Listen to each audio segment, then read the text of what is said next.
Welcome everyone. Thanks for taking the time to look at this tour of what I believe is the longest Subnautica Tube run in survival mode on Xbox ever shown on YouTube. To show that it was created in survival and not creative mode, I'm going to load my actual game save, which if you've played Subnautica, you'll know is not the quickest of things to happen. So, for those of you that don't know the difference between creative and survival, they are that in creative, you don't have to worry about food, water, oxygen, resources, or death.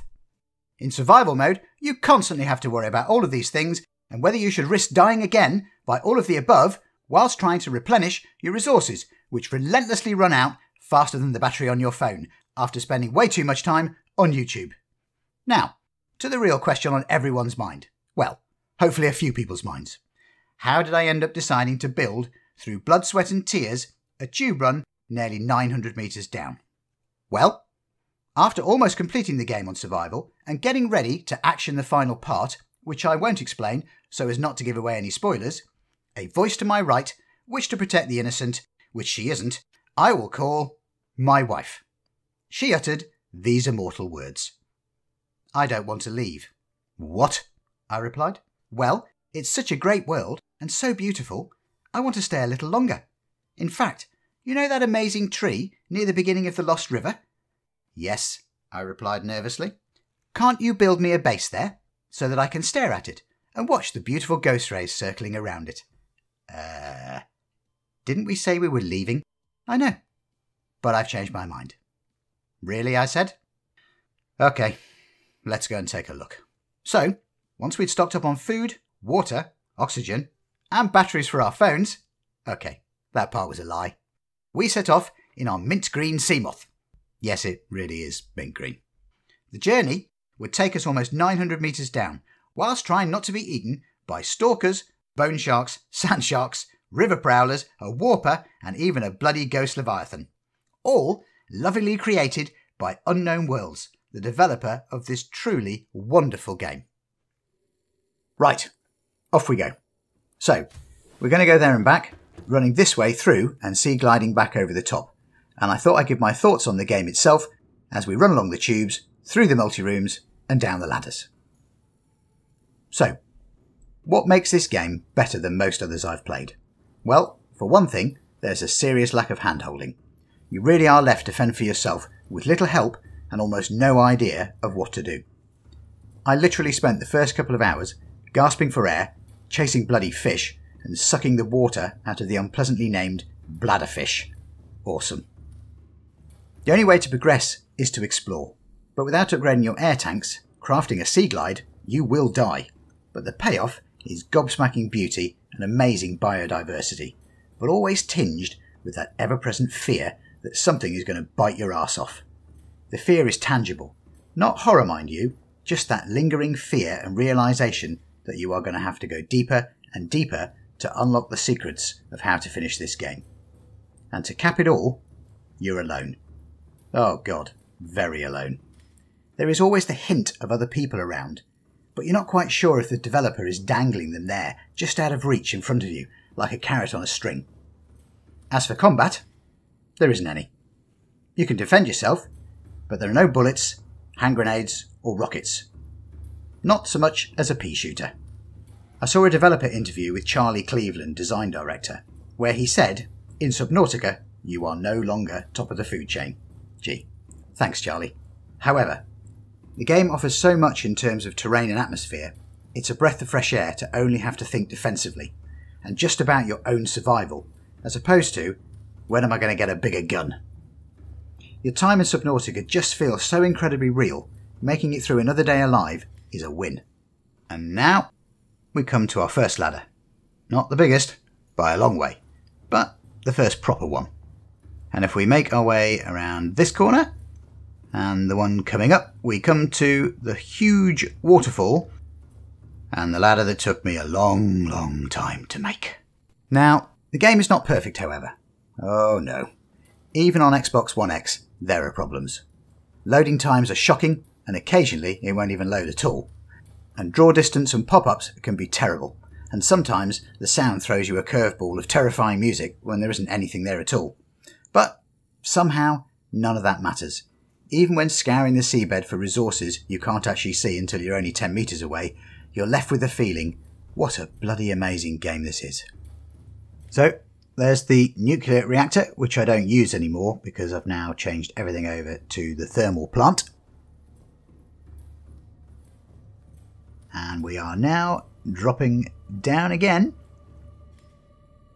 And finally, getting towards our 900 metres. And on the left is my lovely sub. Fear of the deep. Oh god, it is terrifying. Not so bad here. A little bit further, it's all bad. So now, you just about there get the view of the tree for the first time. And the base. The base I had to build for my wife.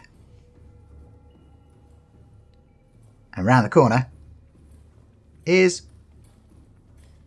the mint green sea moth. See? Told you it was mint green. Right. Last but not least, before we turn round and go back and do the old sea glide, is the view that caused me to build this thing in the first place. Tree and the ghost rays.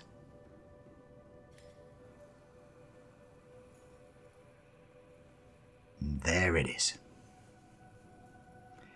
Hope you're happy. This took me weeks to build.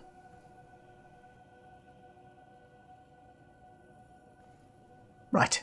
Oh, and of course, not forgetting the aquariums. Hello, fishy. Okay, right. Let's go and sort out the sea glide and where we're going to start from. So this is one of my sort of resource rooms with a bioreactor, which again I don't use anymore because obviously we've moved over to the thermal plant. So we'll switch to the sea glide and head on out. So I'm going to try and raise myself up so that I can give you a better view of what's coming further along the Crazy Tube network. If we head our way up here, you can now see the sub again, which is yellow. Doesn't look very yellow because of the green crap that's below it, which, if you don't know, is part of the Lost River and it's full of poison.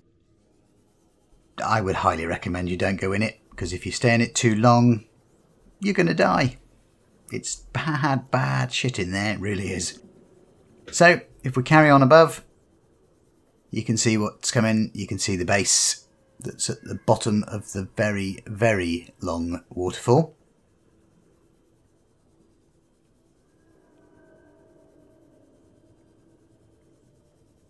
And there she is. Longest waterfall in the game as far as I know. And a bloody long tube. Which has a ladder in it that in real life, there's no way I'd want to climb that. You'd be exhausted. Up. Up. Nearly there. Come on now. Here we go. There. So, what about some building stats? Well, it took over 900 pieces of titanium to go with the 500 pieces of quartz needed to make more than 250 pieces of glass. Not forgetting more than 100 pieces of lithium required as part of making more than 100 reinforcement panels used to stop the whole bloody thing from flooding. And that of course excludes the 10s and 20s of other various resources needed to power such items as thermal plants and other crazy stuff. Every one of these had to be found, mined, fabricated and placed. Damn, I need to get out more. Now this next section is where a ghost leviathan will occasionally spawn. And it decided to spawn whilst I was building this section. Which meant that it took me over an hour just for this small part, because I kept having to hide behind these bloody tubes and the legs just to keep out of its way. Not funny. Not funny at all. But all part of the challenge of the game. Or part of the challenge that I set myself.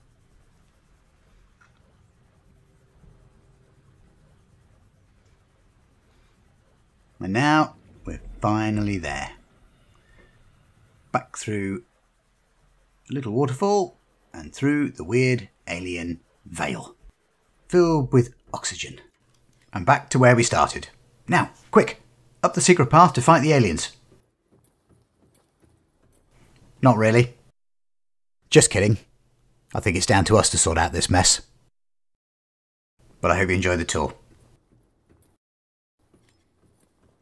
Well, that's it for this video. Many thanks for watching. If you have any questions or would like to tempt me into extending the run further and deeper, ask or suggest in the comments.